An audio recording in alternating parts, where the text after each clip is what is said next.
hoping that's not what you said.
Technology is wonderful.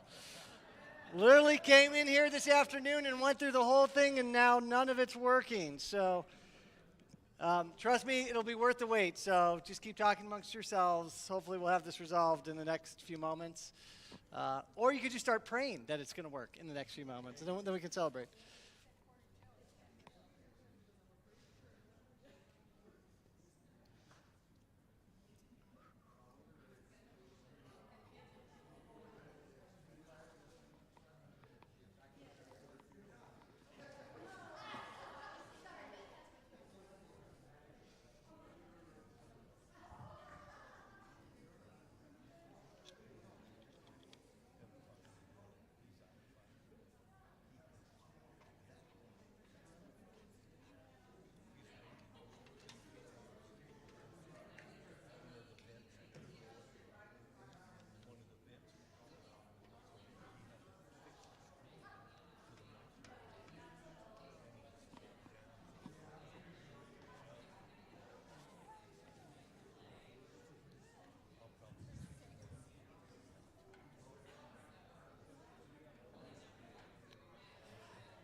Oh, it's exciting.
Now it is. There it is.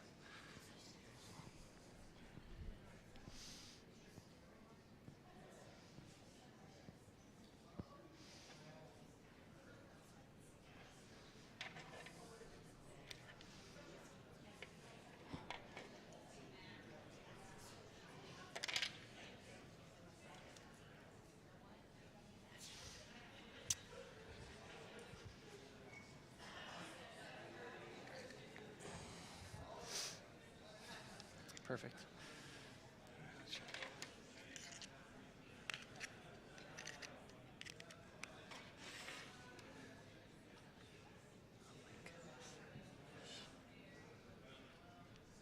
Test.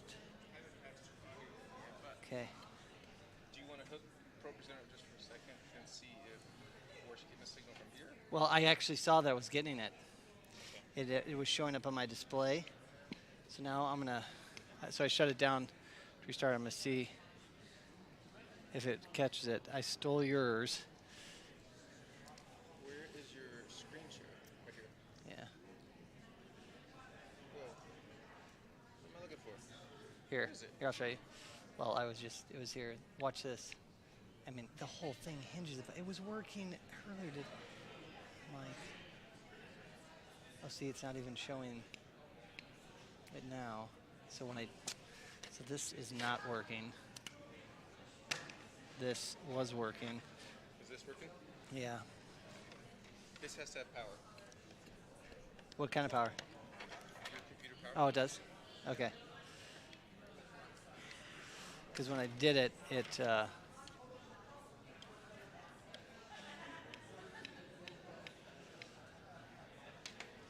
such a bummer. Just, Mike, are you serious? See, look. What is that? Screen. I know. It's like, is there a way to shut the screen off? Let me check the side. Okay. All right. Is the microphone on? Jay? It's not though loud.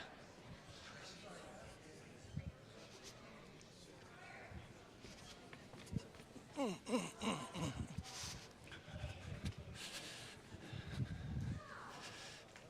am I? Test. So I'm coming in there. What? Test.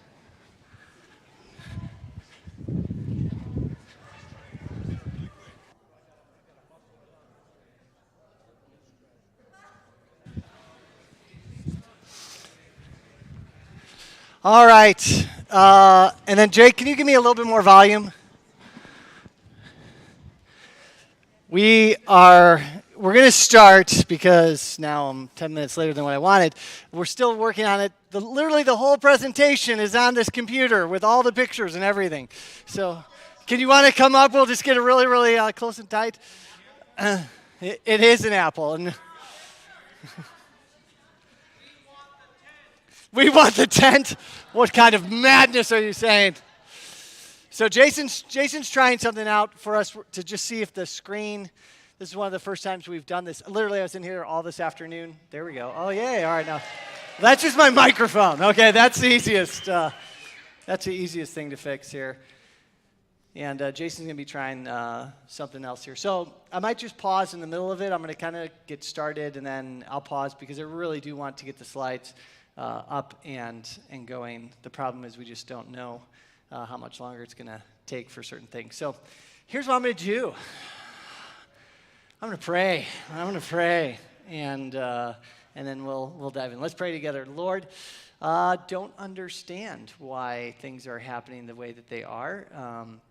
But Lord, you do. And so in our feeble minds, it's hard to comprehend why you wouldn't want us to see the pictures and the screen and everything like that. But we pray that you would make that a reality. But in the absence of those things, Lord, we still have your word and your truth. And so we pray that you would enlighten us as we come to your word even now. And so we pray and we ask these things in Christ's name. And all God's people said, Amen. Amen. Well, this is a first for me to do this kind of class, this what I'm calling an educational experience, looking at the last week of the life of Jesus. And I'll just tell you from the outset, going into it, eyes were a little bit bigger than the stomach. Let me explain what I mean by that. As you begin to pull back the layers of the last week of the life of Jesus, there is a lot there to unpack. And so what we're going to do this evening, in the time that's allotted with the technology that we have, or lack thereof, what I'm going to focus on with us is we're going to set the context for the last week of the life of Jesus, and then we're going to dive into really Palm Sunday, kicking off that last week of his life. We're going to look a little bit at Monday, but then we're going to really hone in on the events of Thursday and Friday. And I hate to tell you this, but we're going to leave him dead in the grave, okay? That's as far as we're going to be able to get. Next year, maybe we'll get to the resurrection. Well, we'll get to the resurrection for sure on Sunday, but there's just so much that transpires and takes place in that final week, especially on Thursday and Friday, that we often don't think about, that we often don't consider. And so what I want to do with you is I want to look at those things. And we'll go all the way up to the crucifixion. And then, like I said, hopefully we'll come back and we'll maybe do another class next year on the resurrection and the events surrounding that. So here's what I want to begin with this morning. I want to ask a question. Where do we learn about this morning? I'm going to say it, count it, how many times I'm going to say this morning. Where do we learn about the last week of Jesus' life? The Bible. Okay, good. Can we get a little bit more specific than the Bible? The New Testament, good, we're honing in. Where else? The Gospels. There are only 4 places where the life of Jesus is actually recorded for us that we have in detail, and that is in the Gospels of Matthew, Mark, Luke, and John.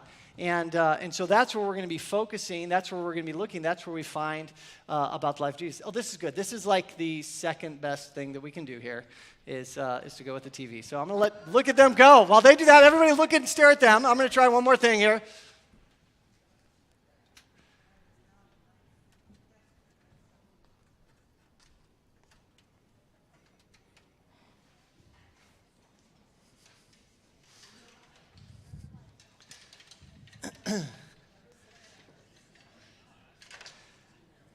Yeah, this would actually kind of work, Jason, I think. You want to try, will you? I'm going to let him work on it while, let him hook it up for me. So we find the accounts of Jesus' life in the Gospels. And the reason why I want to start here is because when you think about the Gospels, it's really important for us to understand that as you study Matthew, Mark, Luke, and John, each one of them gives an account of the life, death, and resurrection of Jesus Christ. But here's where I want us to say, there is only one gospel story. There's only one story of the life, death, and resurrection of Jesus Christ. But the Gospels offer for us, and this is going to be so important, 4 different perspectives on his life, death, burial, and his resurrection. If you don't understand that, as you read the Gospels, you're going to find differences in the Gospels. I'm being very careful to say differences, not discrepancies and not contradictions. In the 4 gospel accounts of Jesus' life, death, burial, and resurrection, you're going to find these differences, and you're going to sometimes say to yourself, how can this be? They seem to contradict one another. There seem to be discrepancies, but what you discover as you look at these gospels and as you go through it is there is only one story. They're telling the exact same story, but they're saying it from different perspectives. Many people have used the illustration that if you took 4 people and they all witnessed the same car accident, they would focus on different details. And that's what you see in the Gospels. Not only do they focus on different details, but each one of the Gospel authors was writing to a different audience. Some you find they're writing to a Jewish audience. Some are writing to a Gentile audience. The Gospel of John is trying to really give a theological discussion of how Jesus' life fits these theological themes. And so when we come to the story of the life of Jesus, you're going to see these different perspectives. I'm going to pause there because then we'll get to this, and you'll be able to see it well, not perfect, but you'll be able to see it well. Oh, Jason, I just shut it off. Sorry. He's like, I go to all that work for you, Dave, and then you just because, where is this? I'm going to use your thing because I got something in it. All right. Tell me if it pops up. Everybody act surprised if you see it on the screen. Do something. Anything? Weak signal. Spectacular. All right, so we'll go back to... Yeah, okay. Do you think it'll work? Oh, yeah. Are you sure? It's my clicker, Jason. It's my clicker. I've never used a clicker. All right. You might want to try unplugging it again from the TV for just a second. This is the joys of technology. I know. I was not. It is. Oh, actually, even more than that. Right here.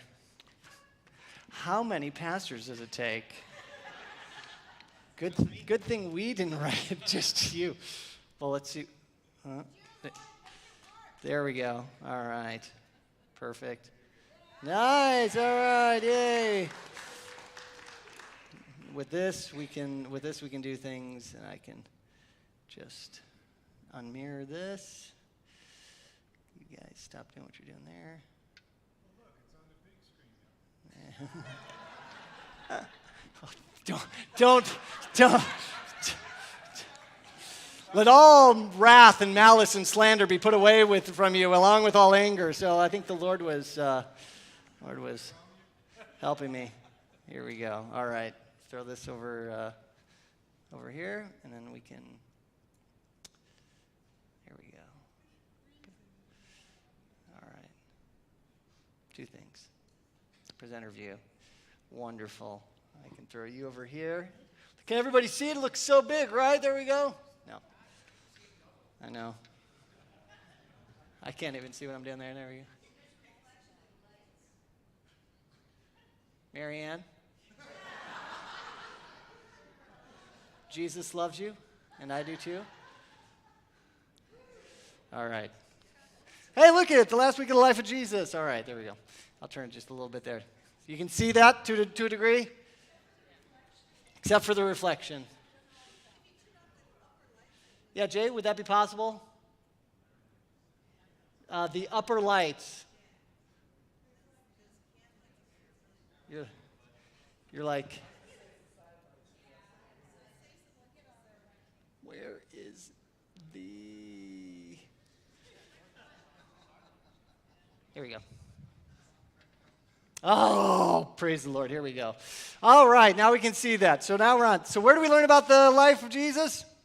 The Gospels. All right. And there are these, we want us to understand that there is one story, but it ultimately has four different perspectives.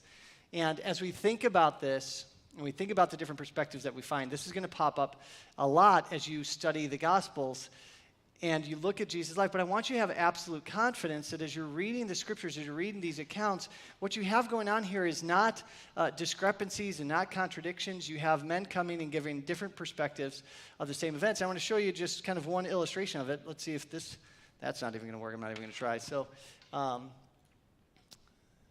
John says in his gospel this is interesting. Now, there are also many other things that Jesus did. Were every one of them to be written, I suppose that the world itself could not contain the books that would be written. What did I just tell you? One story, many different perspectives. This quote here by John, as he's talking about the writing of his gospel, lets us know that the authors of the gospel, inspired by God, had to pick and choose those things that they wanted to include and not include, inspired by God. And so as you're reading the gospel accounts, this is what you're going to come across. You're going to come across things that John says in his, that Mark doesn't say, or that Matthew doesn't say. But again, every single difference that you find, and you can test me on this, but it will take you a long time, every single difference that you can find in the gospel accounts has a plausible and rational explanation. If you look at it, scholars have debated. You might not always agree with the exact conclusion that they come with, but there are plausible and there are absolutely rational explanations for every difference that you find. Now, some people look at that and say, well, there's differences, so that means that there has to be discrepancies. They contradict one another. I want to tell you, you can have absolute confidence as you read that every single one that you see, while there might be a difference, they have an explanation. Here's an example of this. What did the sign above Jesus say when he was crucified on the cross? Well, you get four different answers. Look at this. If you read John's gospel, the sign that hung above Jesus at the cross said, Jesus of Nazareth, the King of the Jews. Matthew's account says, this is Jesus, the King of the Jews. Mark's account says, the King of the Jews. Luke's account says, this is the King of the Jews. Are those contradictions? No. Are they differences? Yes. Can you just by looking at it with your own two eyes see how the gospel authors choose to simply focus on different things that were said on the sign? And so again, as you read this, you'll come across things like this as you study the last week of the life of Jesus. But I want you to have just absolute confidence that these differences that you see and these distinctions, even if you consider that, are ultimately not something that I should say, oh my goodness, this absolutely contradicts itself. No, it doesn't. This is a beautiful example. They're each telling the same story from different perspectives. Now, why should we believe the gospel accounts? Why should we believe the accounts of the life of Jesus as we see recorded in the Gospels? Because as I mentioned to you, out of the historical documents that we have, the four Gospels are the historical account of the life, death, and resurrection of Jesus Christ. But there's something fascinating. I want to really give a lot of credit here to J. Werner Wallace. Cold Case Christianity. Have you ever heard of that? He put together a beautiful, beautiful chart when we consider, was Jesus an actual historical figure, a lot of people will say, well, Jesus, he really wasn't a historical figure. How do we know that he existed? The crazy thing is, all of these secular historians, all living before the start of the 3rd century, if you go and you look, each one of them records and talks about the life of Jesus in the smallest snippets. But these, most of them Roman historians, all address the fact that there was a man named Jesus who caused problems in Jerusalem. One of the most classic examples was from this. It might be hard for you to see this, but this is Tacitus. He wrote this. He wrote, Nero fastened the guilt and inflicted the most exquisite tortures on a class hated for their abominations called Christians by the populace. Christus, from whom the name had its origin, so he didn't even know quite how to spell it, suffered the extreme penalty during the reign of Tiberius at the hands of one of our procurators, there we go, Pontius Pilate, and a most mischievous superstition, thus checked for the moment, again broke out not only in Judea, the first source of the evil, but even in Rome, where all things hideous and shameful from every part of the world find their center and become popular. So that was what Tacitus said. And look at this, died in 120 AD. So he's writing, and he's talking about the existence. I mean, look at, who do we have here? Pontius Pilate. So we're going to actually talk about him tonight. If we ever get there, we will.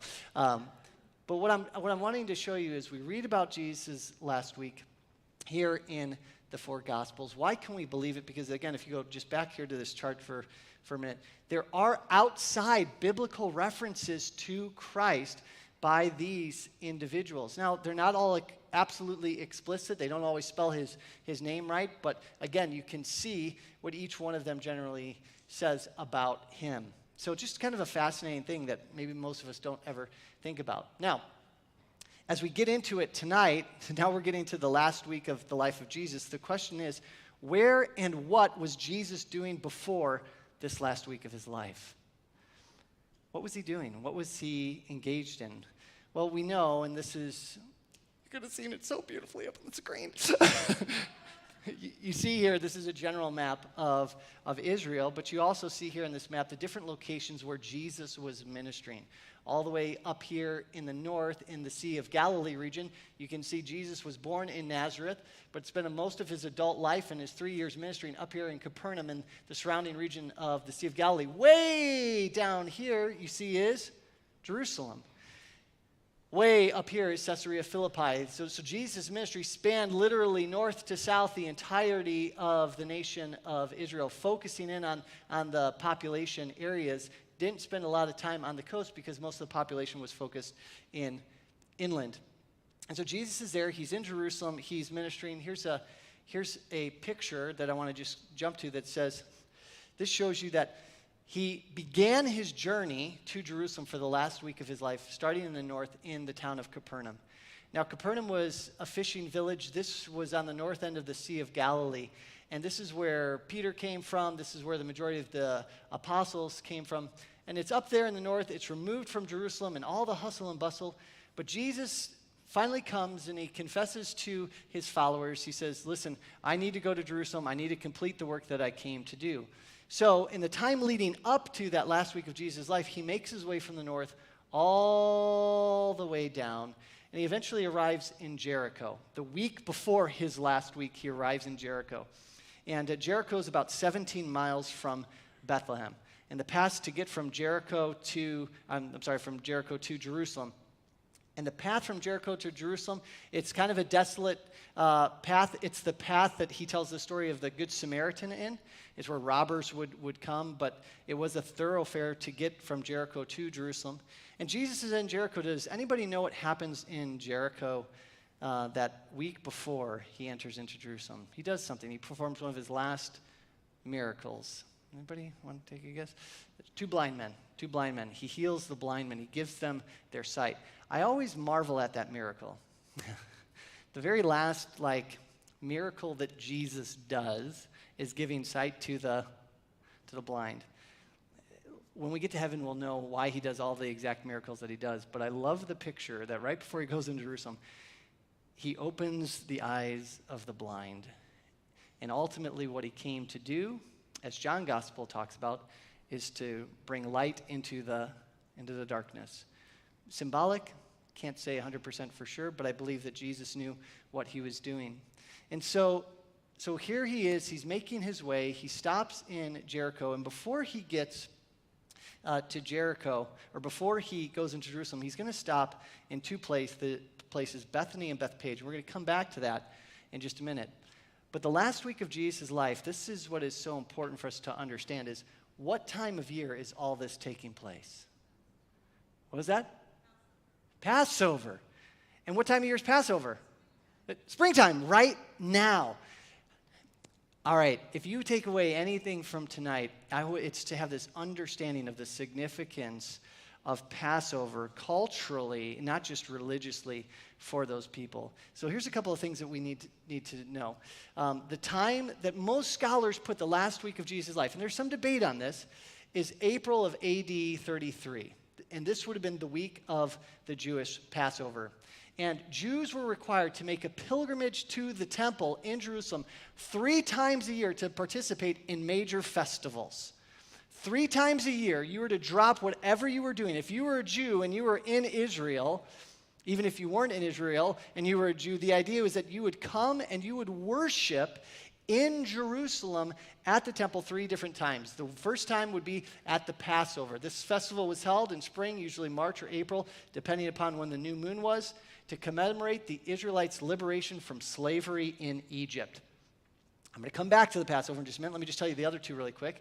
The other one was the Feast of Weeks, or the Feast of Pentecost. This festival was held 7 weeks after Passover, celebrated the giving of the Torah, or the law, at Mount Sinai. So everybody would come to, Jerusalem, celebrate Passover. 7 weeks later, a little over 2 months, you'd come back again and you'd celebrate Pentecost. And then the last festival, I really love this one. Each one of these Jesus addresses during his time here on earth was the festival of the Feast of Booths, or the Feast of Tabernacles. And it was in September. It was after the harvest was done, and it commemorated the Israelites wandering in the wilderness after leaving Egypt. God is so smart. God is so smart. This festival, I love this so much. He says, when you go into the land that I'm going to give you, you're going to have everything that you need. But what does he do? He establishes a feast for them, a feast that they would engage in once a year, where they would live in booths. They'd make booths for themselves. They'd sleep outside and not in their homes. And they would do this after they had brought in the harvest. God is so smart. Why? Because once a year, they would do this festival as a reminder of the time when they didn't have any of the things that they currently had. Sometimes we need to be reminded of that, don't we? Just the idea. And so the Feast of Booths was this special festival that they engaged in. And it was like, can you imagine a kid, why do we have to sleep outside under, in a tent, basically? And it's like, because there was a time when our forefathers didn't have any of the blessings of the harvest that you and I got to experience. And we're remembering God's provision in bringing us into the land. So they have those, but when it comes to Passover, the estimated population of Jerusalem during the time of Jesus, so during this time when he is ministering, was between 50,000 and 70,000 people. Scholars go back and forth on this. Do you know what the city would turn into? Somewhere between 200,000 and 300,000 people would flood the city. Can you imagine? I mean, we're talking about quadruple, 5 times the amount of people in that city. They would come in. And here's the thing. You had to celebrate the Passover meal inside the city walls. It was a requirement for you to celebrate the Passover meal inside the city walls. So when it says that 200,000 to 300,000 people came into the city, when they're celebrating the Passover, they're all inside the city. Nobody's in the surrounding regions. If you're in Bethany or Bethpage or Jericho, you've all come in and you're cramming into the city and you're celebrating ultimately together. And so it would swell during this time. And so you can imagine the energy of what it was like. I like to talk about it this way. When you think of Passover, when you think of the last week of Jesus' life, I want you to think Christmas season, but times 10. People were so celebratory this time of year. This was a time when you would see people that you maybe hadn't even seen in a year, because here's the deal, everybody would try to come for Passover. Not everybody made it to Pentecost or the Feast of Booths. It's kind of like, Christmas, Easter, the different holidays, like everybody would try and make it for Passover. This was huge, the sacrificial lamb, your sins being forgiven. It all took place. So why do I want us to know this? It makes sense why the crowds were the way they were on Palm Sunday. They're so excited because, hey, I haven't seen Uncle George in forever, and there's Aunt Judy, and there's my cousin, that I went to college. No, they go to college. But, like, you're seeing everybody that you know and you care about, or people you don't even care about, and they're all together, and there's an energy in the city. It's a very celebratory time. And so it makes sense why the crowds easily got behind Jesus in his triumphal entry, because everybody is they're just happy. It's Passover. Our sins are forgiven. I mean, come on now. There was just an excitement about that. Now, the disciples who are following Jesus, they were Jews. They were celebrating Passover like everybody else. While Jesus had tried to communicate to them and even told them, I'm going to Jerusalem to suffer and die, the text is clear. They had no idea what he was talking about. And so they're hunky-dory just going with him into Jerusalem. It's Passover. We get to be with Jesus. Something that the Gospels don't say, but if everybody's going to Passover, whose family was probably also in Jerusalem celebrating Passover and probably looking to celebrate Passover with them? The disciples' families. And so this is a joyous time for the disciples. They are totally blindsided when the events of Jesus' arrest and crucifixion eventually come, because they're thinking it's like Christmas time. Nothing bad is supposed to happen at Christmas. In fact, if anything, watching how the crowds welcome Jesus on Palm Sunday gives them the idea that great things are about to happen. Now, the political context, seasonally it's Passover. Politically, tensions are high. Tensions are high because Israel's not a free state at this moment in time in their history. The Roman Empire had conquered Judea in 63 BC, and from that point on, the Jewish people were subjected to Roman rule. And so, yay, we're celebrating Passover, our deliverance out of Egypt, but we are currently being oppressed by the Romans. And so when Jesus comes into town, especially on Palm Sunday, this time of year, for them, they'd say the most wonderful time of the year, when they celebrate being freed out of Egypt, and they got a guy who's turning water into wine, feeding 5,000, walking on water, doing these things. They're thinking, we got somebody special here. Maybe this Passover, there's going to be more to celebrate. Maybe it's going to be freedom from these guys. And so this is the political context. This is the historical context of what's ultimately happening in the last week of Jesus' life. Now, there's two guys that are going to pop up into our story. I'm going to hit them really fast. One is this handsome devil right here, Pontius Pilate. We don't know if that's actually a bust of him. It's actually, they say, most likely a bust of another Roman at that time. But you get the general idea. Pontius Pilate, he exists at this moment in time. He's a Roman citizen. He's a member of the middle class, and he's ultimately the governor of Judea.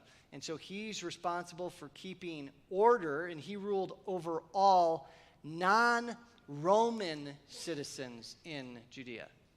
Okay? All what? Non-Roman citizens. Do you know who ruled over all Roman citizens in Judea? Wow, his representative. Oh, no, I'm going to skip that. That's Caesarea Maritima. You didn't have time. We've got to skip it. Herod Antipas. This is Herod Tetrarch. This is not Herod the Great who built the temple, but this is his son who is ruling in his place. When Herod the Great died, he divided up his kingdom into 4 different parts. And so both Pontius Pilate and Herod report back to Caesar, but they had different kind of jurisdictions. And it was messy. Pontius Pilate, he's got all the non-Roman citizens. We don't know how many Roman citizens existed at this time and place. So Pontius Pilate is responsible for keeping the Jews in order. Herod Antipas, he's the one who the Roman citizens, along with his brothers, depending upon what region they lived in, would report to. Does that make sense? Why do we got these two guys, and they're both going to be in the story here in just a little bit. So these are important political figures, and this is why it makes sense that when we're going to see here in about whenever we get there, when Jesus' trial takes place, they first take him to Pontius Pilate, and then Herod only pops up for just a brief moment. So real quick, just so that we're going to understand this, as we look at the days as they're recorded in the Gospels, this is more for you to go back and look at afterwards. Did you know this? The Jews count days differently than us. A new day began at nightfall. When do we typically say a new day begins? Sunrise. So part of the confusion sometimes when we read the Gospels, like, what time is it? What's going on? It's because they count days a little differently. And so from nightfall to nightfall equals one day. Tonight, we're not going to have the opportunity to get into some of the differences that exist and how that all plays out because your minds would melt. I'm just giving you an overview as we look at this. So, looking later on, this is what the calendar for the last week of his life looked like. If he was, in fact, the last week of his life was in AD 33, we have April 2nd, my birthday, was Thursday. So when you say Thursday, you're saying Wednesday nightfall to actually Thursday nightfall was our Thursday. But you'd say, wait, no, that was Wednesday night. Well, that was actually, see what I'm saying? That was Thursday. So it can get a little confusing. So that would have been the day of Passover preparation. Friday, which would have been Thursday nightfall to Friday nightfall, was Passover. So Passover could have happened any time within there. Again, Friday nightfall to Saturday nightfall was Saturday, the Sabbath day. And then the first day of the week for the Jews is Sunday. And so this is just a little picture, understanding. And so most likely what we're saying is that Jesus was crucified on April 3rd and put in the grave and then ultimately rose on April 5th. So this is what this ultimately kind of looks like from a calendar standpoint. So now let's get into it. Let's get to, you're like, I thought this was his last week. We're there now. The last week of Jesus' life begins on Palm Sunday. I got this map, and you're going to see a number of different maps here of like what's happening. So Jesus is coming from Jericho, and there are two cities that you get to. I don't even want to say cities, villages. Okay, villages that were existing right outside of the city of Jerusalem. And here we are. North is up here, so here we are to the east. We have the Mount of Olives. Do you see all those beautiful trees right there? And on top of the Mount of Olives, just over the crest, was first the city of Bethpage, and a little bit further down the road was the village of Bethany. And so when Jesus, it says on Palm, what would be known to us as Palm Sunday, he comes to Bethpage and he tells his disciples, he sends them, he says, I want you to go get a foal of a colt, and I'm going to ride it into Jerusalem. And so they go and they find it just as Jesus had said, and they make their way down through the Mount of Olives, and here is the temple structure, and it is on this road as they're coming down. This is the Kidron Valley. This is there's a brook called the Kidron Brook that's there that's going to factor into the story in a little bit. Jesus is coming from the village up here, so he's up on a crest. When he comes to the top of the Mount of Olives, he can see as clear as day the temple and the Temple Mount. And Jesus is going to be coming down this way, and this is one of the gates that he could ultimately enter in right here into the temple structure. The road would have come down, and this would have been where he would have entered. And so he sees the temple. It stands 115 feet tall on top of a 90-foot foundation with a retaining wall. So from the base of the retaining wall to the top of the temple was 115 feet tall. So going back just a minute, this structure was huge, absolutely huge. It would have loomed in his sight. And what we know ultimately from the scriptures is that Jesus comes down. They're singing, Hosanna, blessed is he who comes in the name of the Lord. They think that he's come as the conquering king. He's actually come as the conquering king, but not to conquer the Romans, to conquer sin and death and hell. And he makes his way down, it says, and then he goes into the temple on Sunday. And let's go back here just for a moment into this picture of the temple. When he comes into the temple structure, this out here, this outer court, was known as the court of the Gentiles. This is where you and I could have hung out if we got to Jerusalem.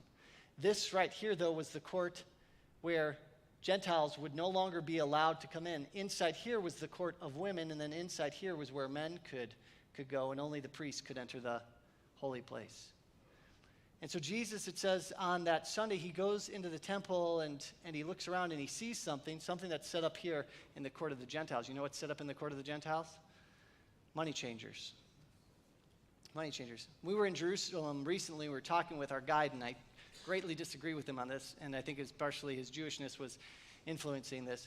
He said, it wasn't really that big of a deal that they were exchanging money and selling animals in the court of the Gentiles. I'm like, easy for you to say. You know, he's like, yeah, they would have done it in a structured way. And I'm like, no, the temple was established. that even Gentiles could come and they could worship, but there was a longing that should have been created in the Gentiles' heart.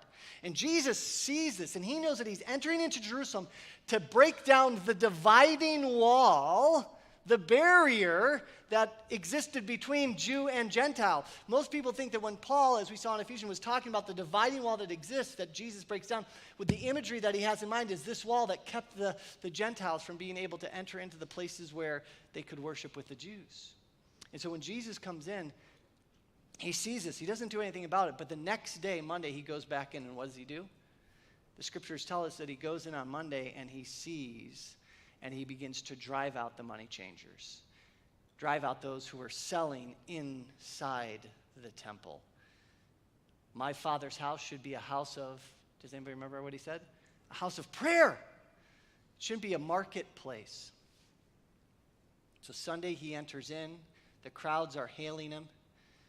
He sees this. The next day he comes back in and he says, I'm gonna clean up my dad's house. And he drives them away. But each day, the last week of Jesus' life, he does something.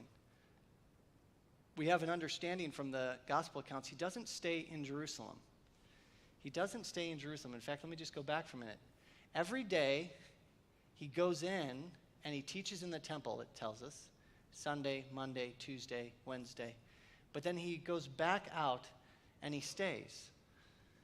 He actually stays in Bethany. Anybody want to take a guess at why Jesus doesn't stay in Jerusalem? Anybody have an idea? Well, the Gospels record for us that when he came into Jerusalem, the religious leaders were plotting how to kill him.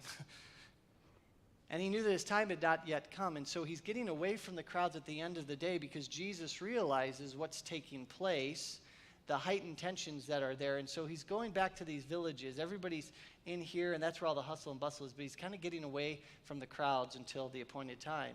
And so he stays each day up here in Bethany. You know who lived in Bethany? Do you know who was raised from the dead in Bethany? Lazarus. That's where Lazarus and his family is ultimately from. Look at how close it was. So imagine this. And this is important for us to see. One of Jesus' most profound miracles was the raising of Lazarus from the dead.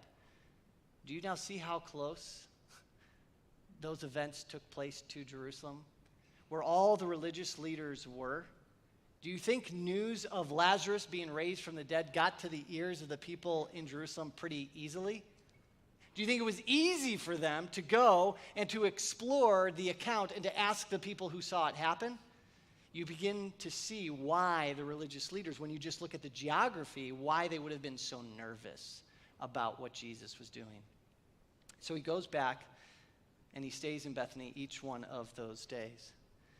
Now, I'm going to jump ahead here. There were things that he did on Monday and Tuesday. We don't have time to get into that. What I can tell you is that he's teaching every day in the temple. I do just want to show you one more thing, actually. I'm going to go back. This is a little bit of a clearer picture of the temple, but I want to go back. Do you see these steps right here? These are steps right here. This is where they would say the members of the Sanhedrin or the teachers of the law would gather the people, and this is where they would teach. Because you're like, where would they receive instruction inside of the temple? They're not going into the Holy of Holies. Where could you get the biggest crowd? Well, it's just right here, these temple steps outside here. So most likely, Jesus was engaging, and he was teaching right there. Today, by the way, if you want to know where the Western Wall is, what you see on TV, people, bowing at the wall, the Western Wall was on this side right here. That's where that exists today. And so Jesus is there. He's teaching in the temple. But on Thursday morning, he does something. He goes and he talks to Peter and John, the text tells us, and he says to them this. This is what Luke's account says. Then came the day of unleavened bread on which the Passover lamb had to be sacrificed. Now, the day of unleavened bread, so it could be from Thursday night to what? Friday night. That's the day. So Jesus sent Peter and John saying, "Go and prepare the Passover for us that we may eat it." They said to him, "Where will you have us prepare it?" He says, "Figure it out yourselves." No, that's not what he says. He said to them, I do like that, though. Like, I love the gospel accounts. It's like, where would you have us prepare it? You're grown men. Like, some of your wives are like, my husband couldn't figure it out, so I'm not surprised, Peter and John. Maybe they could. But he says to them this, he says this, "Behold, when you have entered the city," So they're here. By the way, this walk right here is anywhere from like 1.5 miles to 1.7 miles to get there. So it's a little bit of a walk from Bethany.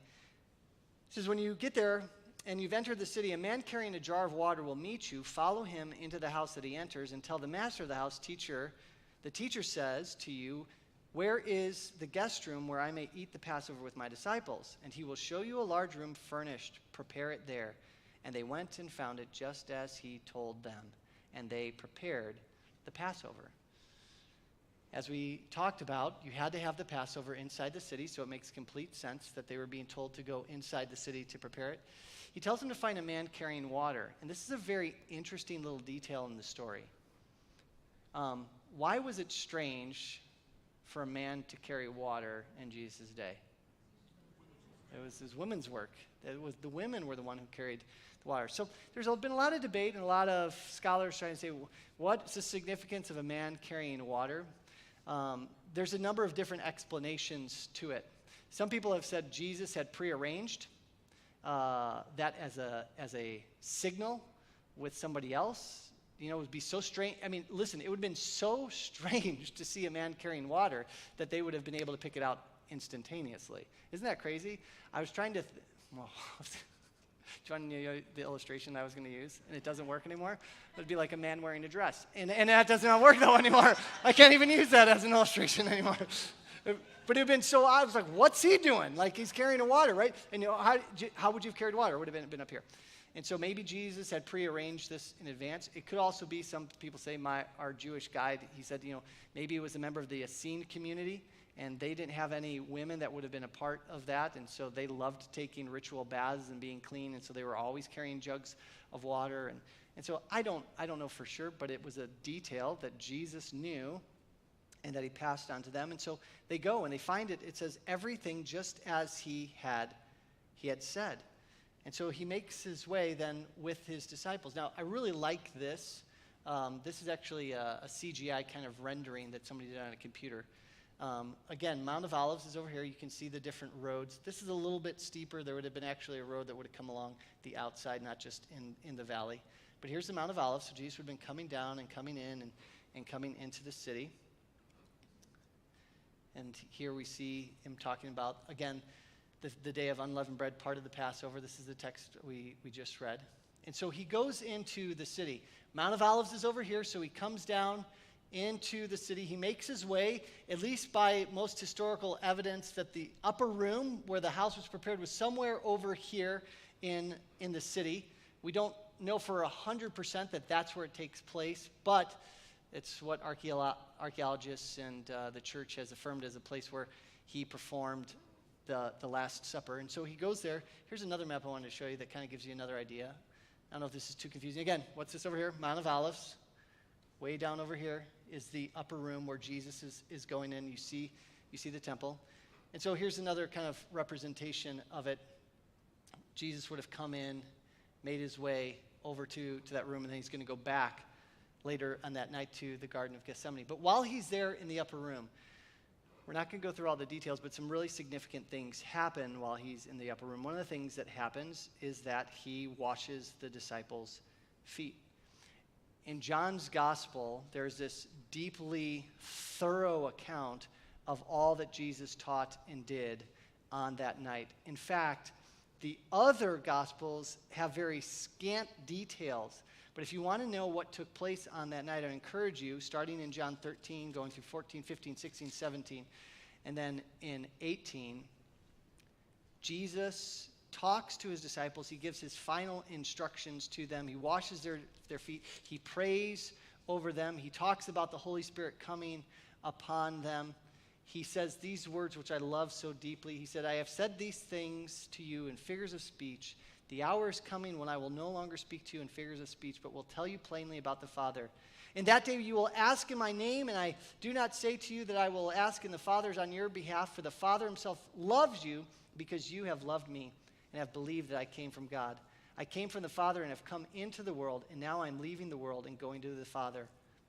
And then Jesus says to them these words, which I just love so much. He says to them, he said, I have said these things to you that in me you may have peace. In the world you will have tribulation, but take heart. I have what? Overcome the world. I've always loved those words because they're the last words that Jesus says to them before he prays over them. And I'm telling you, they're about to enter into a world of trouble. In fact, the trouble is going to come that very night.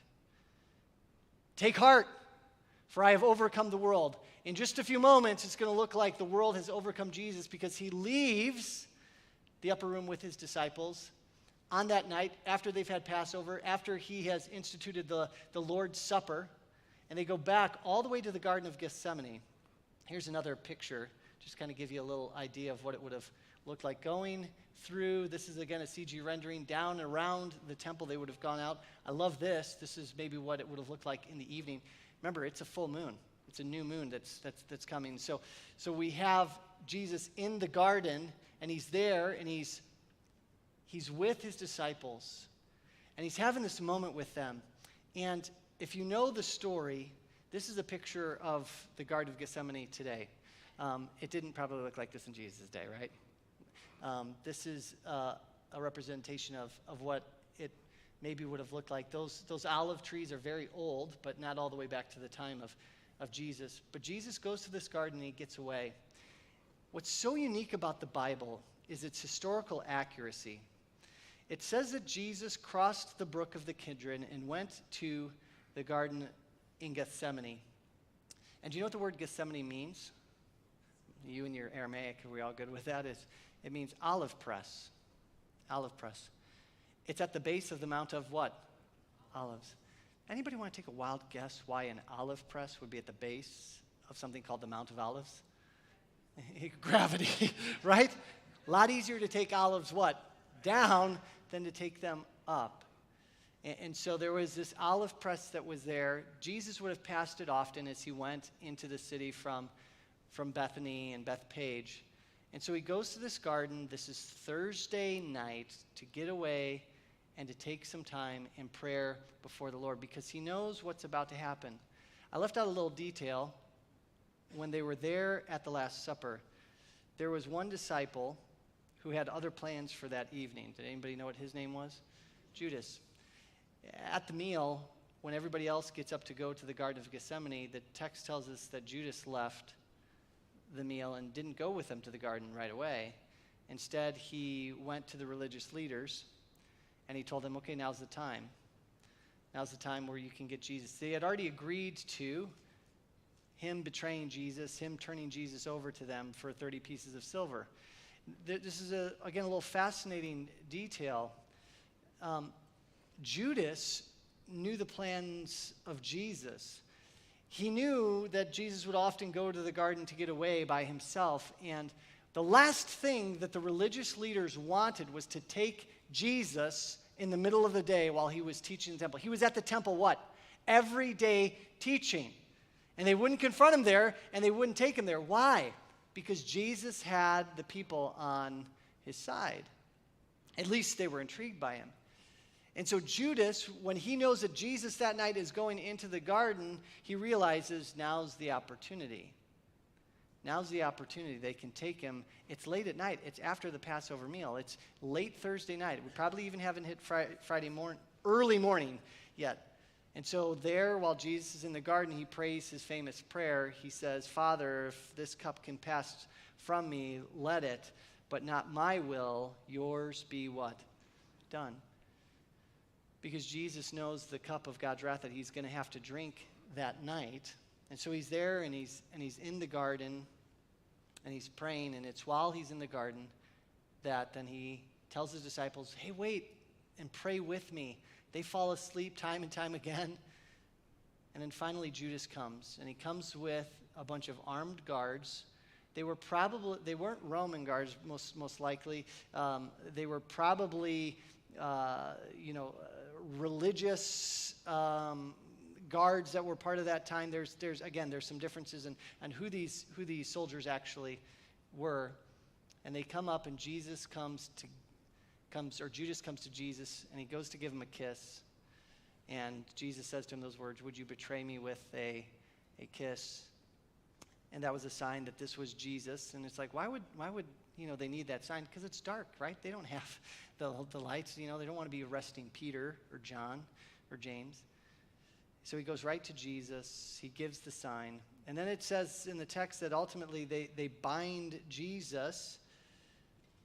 They take him prisoner. When that happens, Peter, being who he is, carrying his sword with him, takes out his sword, cuts off the ear of the high priest's servant.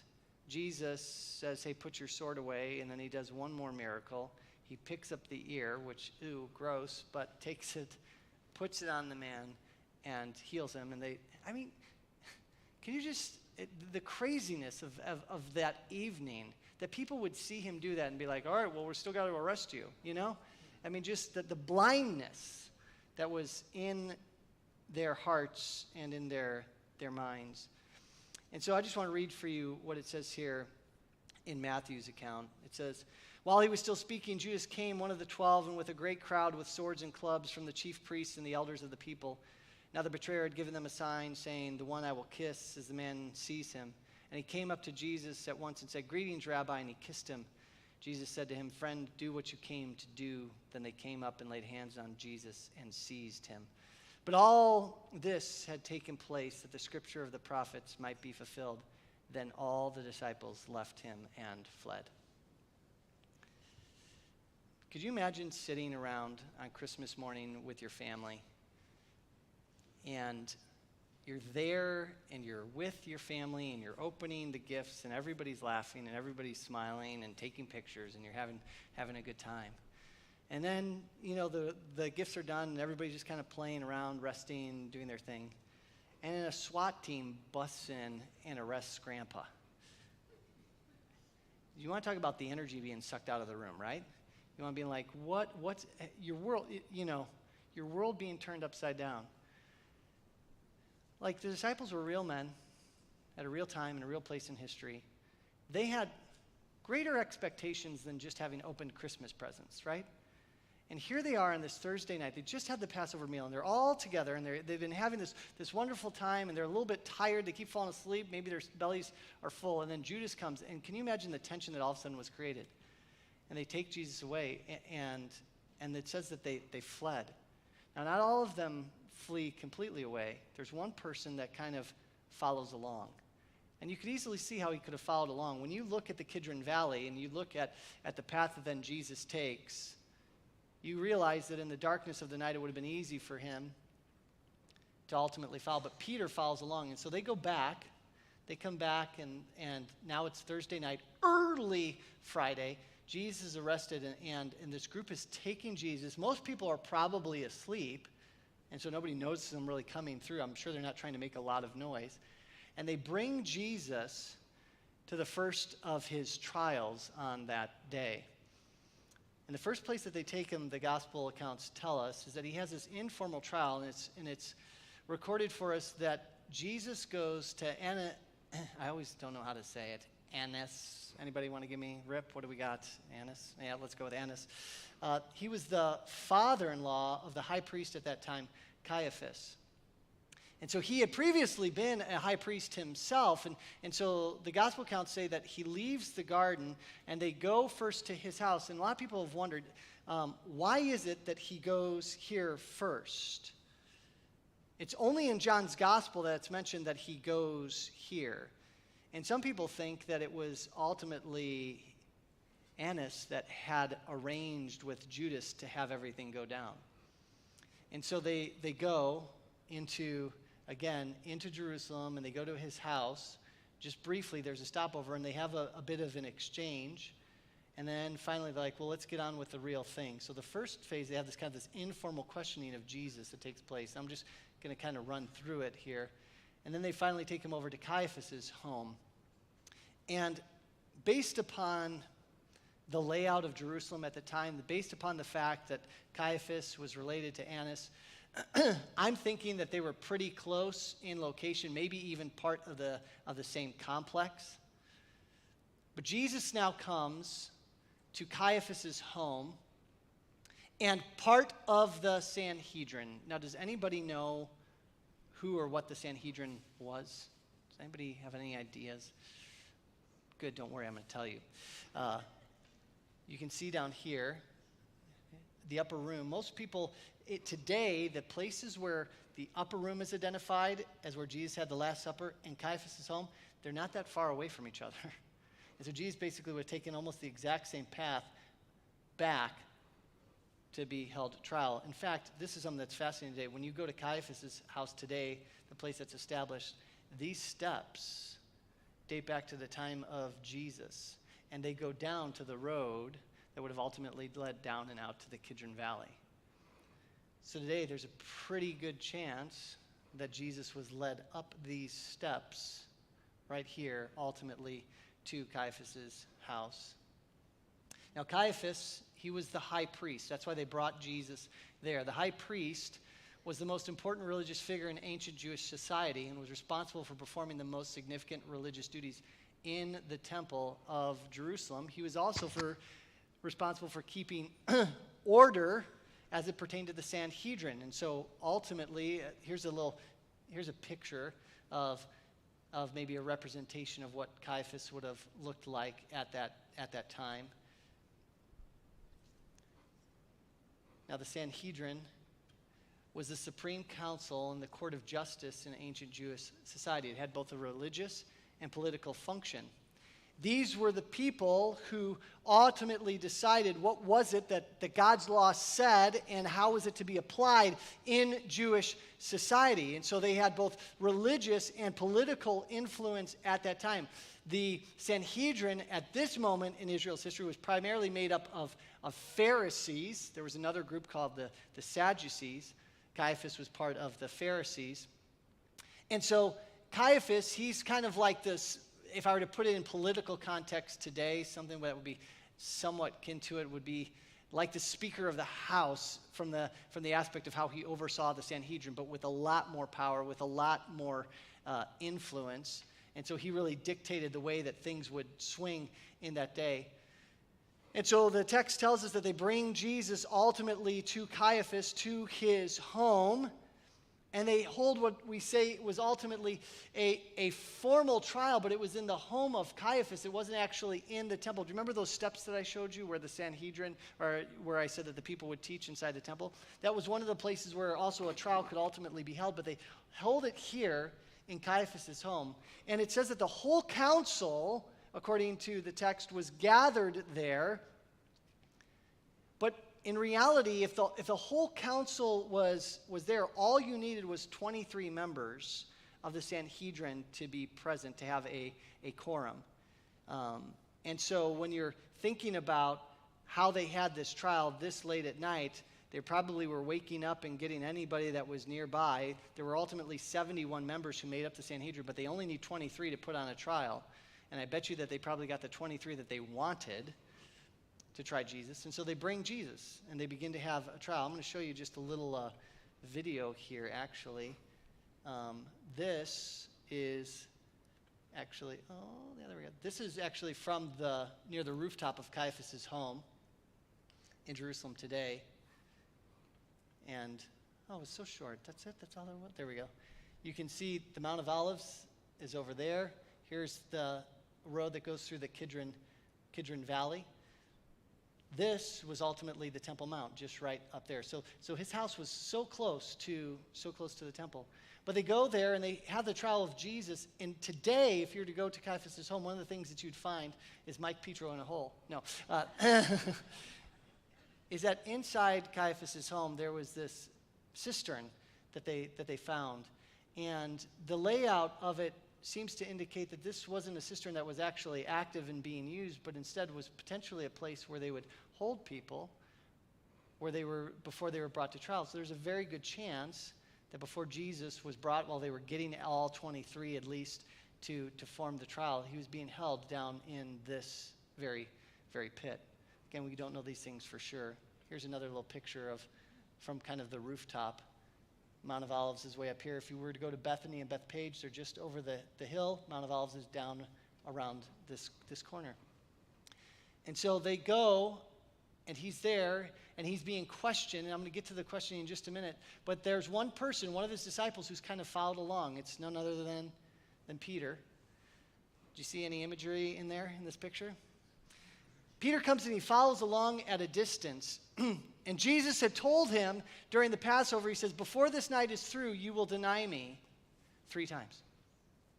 And so as they're there on that evening, Peter over and over again is asked, hey, aren't you one of his disciples? Didn't you follow him?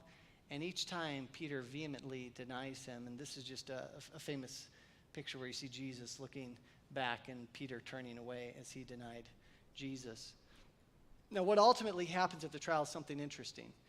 And this is what I want us to recognize. In order for Jesus to be convicted of any kind of a crime, you needed 2 witnesses to corroborate the story. The crazy thing was, none of the witnesses that they brought for the trial of Jesus were able to tell the same story about what Jesus said. And as you read the different gospel accounts of the trial, you begin to see these tensions mounting. The leaders are getting ticked off because the witnesses aren't coming through. They're not being able to convict Jesus. And if they can't convict Jesus, then everything that they did that night was ultimately for naught. But eventually, something happens. Caiaphas gets so tired of everything and what's taking place that he looks at Jesus and he asks him a question. He says, for the love, would you tell us, are you the Son of God? And the response of Jesus to Caiaphas is, it is as you say. When Jesus goes to Caiaphas and gives him the answer and says, yes, I am the Son of God, friends, Jesus was signing his death warrant. He was signing his death warrant.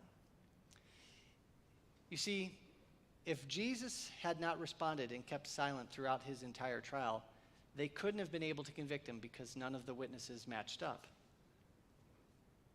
And when Caiaphas asked them the direct question, are you the Son of God?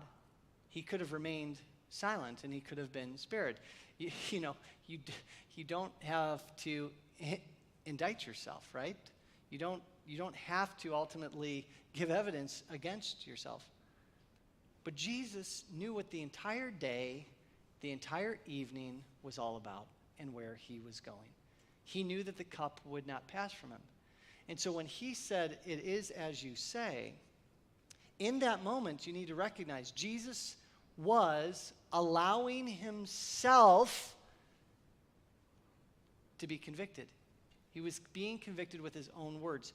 Theologically, he had signed his death warrant because it was a blasphemy to claim by being the Son of God that you were God himself. That was the imagery that was used in Daniel, and so Jesus is taking upon himself and he's saying, I am God in the flesh. Blasphemy. Worthy and punishable by death according to Jewish law. But he also condemned himself politically. According to the Romans, by him claiming to be the Son of God, the Jews now had the ability to go to the Romans and say, we have a man who is claiming divine kingship as well. And so, no matter which way you cut it, whether from the Jews or from the Romans, Jesus, with his very own words, was signing his death warrant. And when you realize that, just that little factoid right there, everything that happened to Jesus Christ in the last week of his life was exactly what Jesus Christ wanted to have happen. Not one thing took place. He'll eventually say to Pilate in just a moment, he'll say, listen, legions of angels could come. I could be rescued here. My Father, he could end all this. But Jesus was letting it all take place. And so they got their verdict. After sunrise on Friday, the final consultation, when he said, it is as you say, Caiaphas stood up and he tore his robes. And he said, what are we going to do about this? Matthew 27:1 says, when morning came, all the chief priests and the elders of the people took counsel against Jesus to put him to death, and they bound him and led him away and delivered him over to Pilate, the governor. We're done with him. We have what we need. He needs to be put to death. The only problem is the Jews didn't have the right to put anybody to death. They could punish people up to the point of capital punishment, but in order for their proclamation that somebody deserved death to be implemented, the Romans had to sign off on it, which is why they take Jesus. And they take Jesus ultimately from the high priest's home over here to Herod's palace. Now, this is Herod the Great's palace, not Herod Antipas, who we're going to see in just a moment. And the person that most scholars say resided here in Herod's palace was none other than Pontius Pilate. And so Pontius Pilate is residing there, and so they take him from Caiaphas' home, and they go to Pontius Pilate, and John's gospel says this. This is John 18:28-30. Then they led Jesus from the house of Caiaphas to the governor's headquarters. It was early morning. And when we say early morning, we're talking early morning. It's still dark, probably. They themselves did not enter the governor's headquarters so that they would not be defiled, but could eat the Passover. Why? Because Pontius Pilate, is a Gentile. He's a non-Jew. And so if they engaged with Pontius Pilate, if they went into his home, they would be defiled, and all these high priests wouldn't be able to perform the duties that they needed to do. So it says, as they come to him, they got this crowd, they got Jesus, he's probably bound. He is bound, the text says he was bound and delivered. And so verse 29 says, so Pilate went outside to them and said, what accusation do you bring against this man? They answered him, if this man were not doing evil, we would not have delivered him over to you. Duh. He says, why are you bringing this guy to my house on this day? Passover's about to come. He's like, because this man had done evil. And so here's another kind of representation. If they go from Caiaphas' house, you can see Herod's palace up there, temple's over here, and they take him there. And here's where they have this early morning trial of Jesus. Now, this right here, this is Herod's palace from a different direction. Caiaphas' house is over there. There's been some fascinating literature and discovery, and when we went to Israel, we saw this, and I like using this picture and the pictures I'm about to show you to give you an indication of what happened on that day. There is, outside of Herod's palace today, they excavated this and they found this very gate that would have gone right into Pontius Pilate's palace where he would have been staying. And there's a very good chance that it's right here, at least in our mind's eye, it would help us to understand that Jesus was taken and was brought ultimately to Pontius Pilate and where he was. And so Pontius Pilate would have come out of his palace and he would have come out here. The Jews would have been standing out here with Jesus because we're not going to go inside, because if we go inside, we're going to be defiled. And so they come, and they probably would have stood somewhere like this, because right here there are these stone steps. Now the wall had been built over it, but here's where the gate was. They would have gone into the palace. And there's our group that's there. And so Pontius Pilate comes out. Maybe he comes where I'm standing right there, and the people are standing right there, and they got Jesus, and they're like, we got this guy. He's broken our laws. You need to put him to death. And so what does Pontius Pilate do? Well, the text goes on to tell us.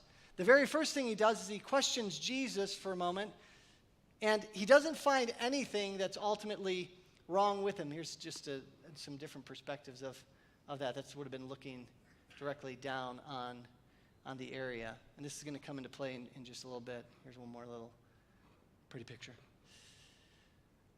But he meets with them, and we discover only, again, I think it's in Luke's gospel, that he's taken from Pilate to Herod. Herod Antipas is actually in town at the time. And Pilate's like, I don't know what to do with this guy. And so Luke's gospel says that they take him over to Herod. Now, we don't know exactly where Herod was living when he came in to visit, but he takes him over to Herod, and Herod's like, oh, great. I've heard lots of things about Jesus. Maybe he's going to perform a miracle for me. And so he brings, ultimately, Jesus to Herod, and Jesus won't do anything. He's like, I'm not a trained monkey. I'm not going to engage with you. I'm not going to give you a sign. And Herod's disappointed. And he's like, well, there's nothing special about him. So he kicks him back over to Pontius Pilate. He sends him back. Now, I put in some pictures here. When he comes back, I love this idea. While all of this is going on, the Jews do not know whether or not they're going to get to kill Jesus, whether he's ultimately going to die. So guys, where are they while all this is going on? They're just standing outside. They're just waiting to see. I mean, it's kind of like petulant children. They're just, there was no place for them to go. They're just, it's like, an expectant father waiting, in the old days in the delivery room. They would have been just standing out there thinking, is he going to, are we going to get what we want? And we know that they were standing out there because after he goes back to Pilate, Pilate begins to engage with him. And here's where I want to look with you at what it says in John's gospel. In John's gospel, it says that they lead him ultimately to Pilate. And it says this: they led him from Caiaphas' house to the governor's headquarters. It was early morning. They themselves did not enter the quarters because they didn't want to be defiled. So Pilate went out to them and said, "What accusation do you have?" And they say, "He's broken our laws." And he says, "Well, why don't you guys go ahead and take care of him?" And the Jews said, "It's not lawful for us to put anyone to death." This was to fulfill the word that Jesus had spoken to show by what kind of death he was going to die. So Pilate entered into his headquarters again and called Jesus and said to him, "Are you the king of the Jews?" And Jesus answered, "Do you say this of your own accord, or did others say it to you about me?" Pilate answered, Am I a Jew? Your own nation and the chief priests have delivered you over to me. What have you done?" Jesus answered, "My kingdom is not of this world. If my kingdom were of this world, my servants would have been fighting that I might not be delivered over to the Jews. But my kingdom is not from the world." Then Pilate said to him, "So, you are a king?" Jesus answered, "You say that I'm a king. For this purpose I was born, and for this purpose I have come into the world, to bear witness to the truth. Everyone who is of the truth listens to my voice." And Pilate said to him, "What is truth?" And after he had said this, he went back outside to the Jews. Do you see that right there? After this, he went back outside to the Jews. So Pilate leaves his palace and goes back outside because they're waiting. "Pilate, what's going to be your answer? What are you going to do with Jesus?" And here's what he said: "I find no guilt in him." We had a lovely conversation. "I find no guilt in him. He hasn't said anything that's worthy of death." And so he says, "But you have a custom that I should release one man for you at the Passover. So do you want me to release you, the king of the Jews?" And they cried out again, "Not this man, but Barabbas." Now Barabbas was a robber. He realizes, okay, I got to do something. Yeah, I don't want to ultimately kill him. I'm going to give them Barabbas. And so chapter 19 says this: "Then Pilate took Jesus and flogged him." Other gospel accounts described it a little bit more accurately. They scourged him.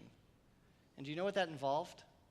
That involved taking a whip, that on the end of the whip were, at minimum, pieces of wood embedded into the leather. Typically it was glass or metal or even stone. And they would whip the individual with that whip. And every time it would go in, it would ultimately catch the skin and it would tear the skin off on the back. And so Pilate, rather than killing him, says, "I'm going to do the next closest thing. I'm basically going to beat him to within an inch of his life. Hopefully that will appease the Jews." This is what this flogging would have entailed.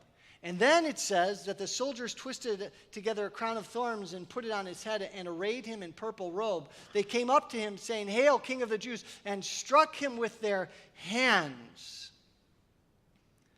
And so here's Jesus, bloodied and bruised, humiliated and mocked. And Pilate, verse 4 says, went out again and said to them, "See, I'm bringing him out to you that you may know that I find no guilt in him." But look at him. Look at him. I mean, I'm beating this guy and everything. I don't find him guilty, but just look at him. And how do they respond? So Jesus came out wearing the crown of thorns and the purple robe. Pilate said to them, "Behold the man." When the chief priests and the officers saw him, they cried out, "Crucify him, crucify him." And Pilate said to them, "Take him yourselves and crucify him, for I find no fault or no guilt in him." And the Jews answered him, "You tricky little guy.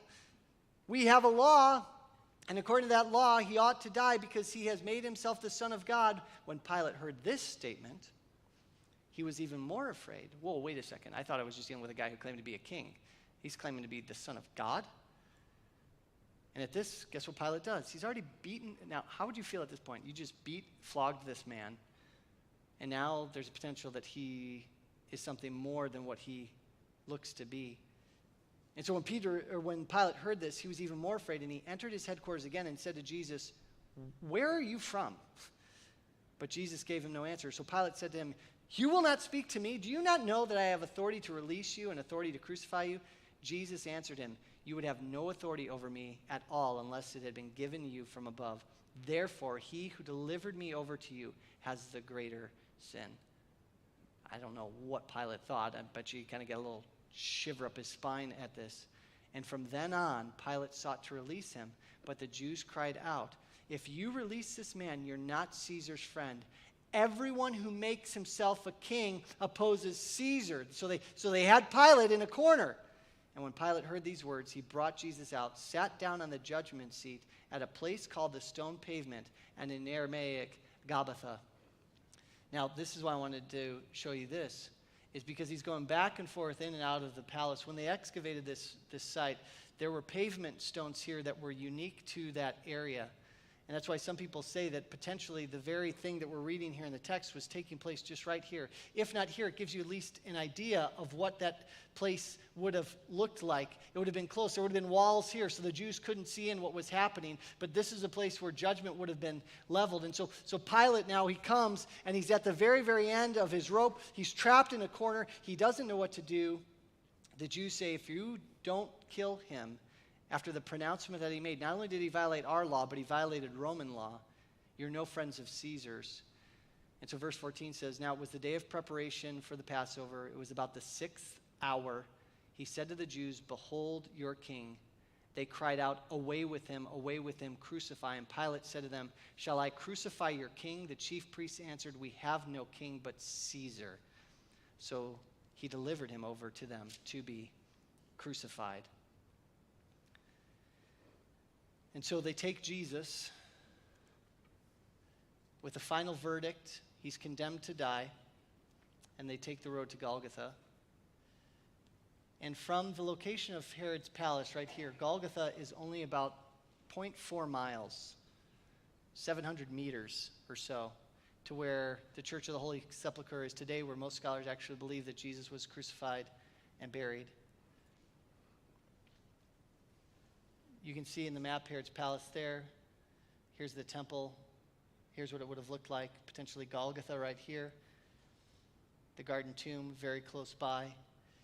They led him to this place to be crucified, one, because you couldn't kill someone with inside the city walls. So Golgotha had to be outside the city walls. It was a place probably where they had many different types of executions, so it was familiar to those who were there that day. It was also in a location, in a place that was near the road that people would have passed by as they were traveling in and around Jerusalem.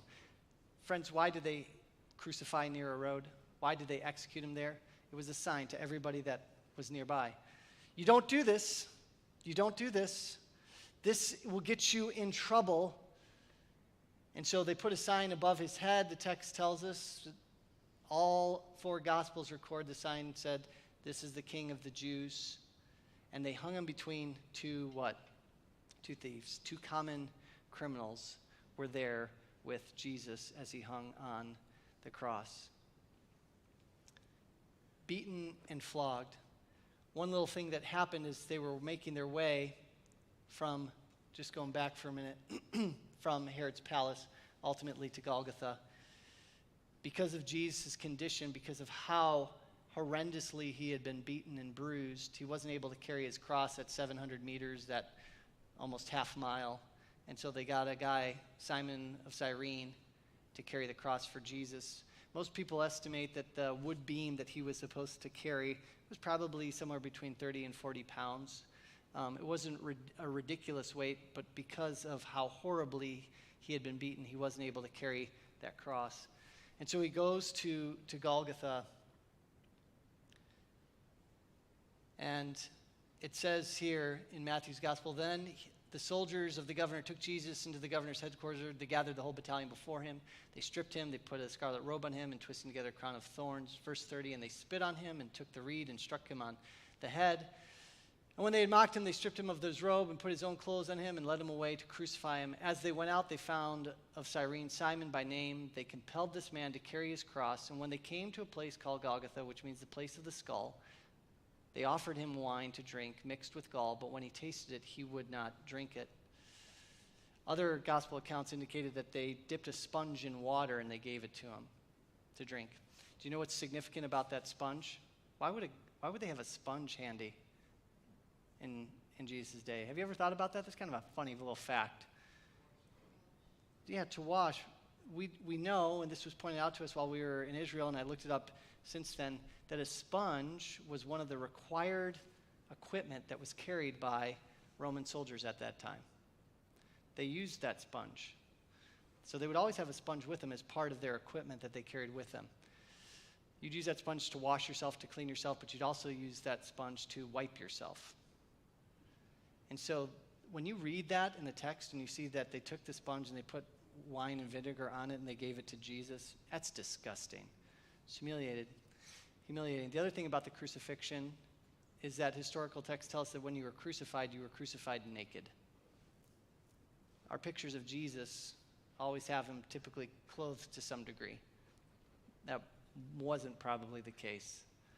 It was total and abject humiliation, bruised, bloodied, beaten, being given a sponge that was probably containing the excrement of some Roman soldier mixed with wine and vinegar, and he's hanging there up on that cross between two thieves. And let's go all the way back to Caiaphas' house. Are you the Son of God? Jesus, at that moment, he could have let this cup pass from him. He could have remained silent. He could have delayed it. But instead, he answered in the affirmative. And everything that transpired from that point on, and everything that did happen his entire life was perfectly orchestrated so that the Son of God might forgive the sins of the world. And so he hung on that cross. The gospel accounts tell us that at about midday, 12 o'clock, darkness covered the entire earth till about 3 p.m. when Jesus ultimately